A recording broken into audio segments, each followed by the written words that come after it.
శుక్రవారపు పొద్దు సిరిని విడవద్దు,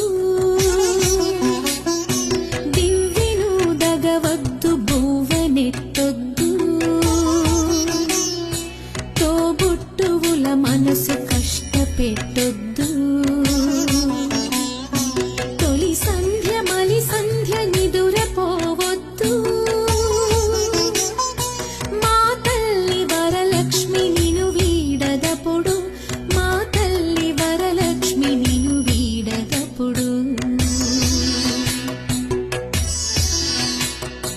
ఇల్లాలు కంట తడి పెట్టని ఎంత, కల్లలాడని ఇంట గోమాత వెంట, ముంగిళ్ళ ముగ్గుల్లో పసుపు గడపల్లో, పూలల్లో పాలల్లో, పూలల్లో పాలల్లో, ధాన్య రాసుల్లో, మా తల్లి మహాలక్ష్మి స్థిరముగా